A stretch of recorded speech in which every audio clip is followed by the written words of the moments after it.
আগুন লেগেছে বলতে এখানে একটা টোটোর গ্যারেজ ছিল, হঠাৎ করে দেখছি যে আগুন লেগে গিয়েছে। এখানে আমরা পাড়াতে ছিলাম, দেখুন আগুন গেছে, দেখে কি হচ্ছে দেখে সেরকম জানিয়ে সবাই জানিয়েছিল। তারপরে কিছু এলাকার ছেলেরা মিলে আগুনটাকে নিস্তব্ধ করা হলো।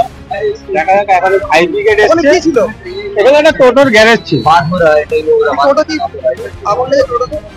ভেতরে দুটো বাইক ছিল, একটা পালসার গাড়ি ছিল, দুটো গাড়ি মোটামুটি পুরো পুড়ে গিয়ে আগুনটা লেগে পনেরো 1 ঘন্টা আগে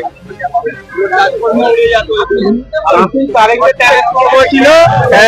যাতে আগুন না লাগে ওই জন্য এলাকার ছেলেরা মিলে মানে কথা প্রথম কারেন্টটাকে অফ করা হয়েছে। অফ করার পরে পাশে একজনের বালি ছিল, ওই বালি মারা এসছে।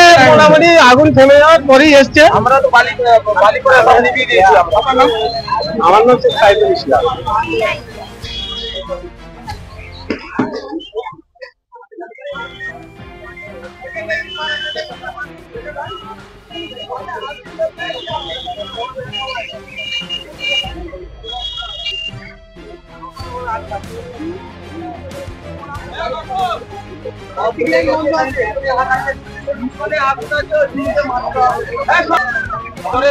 ভিডিও করো না, আমরা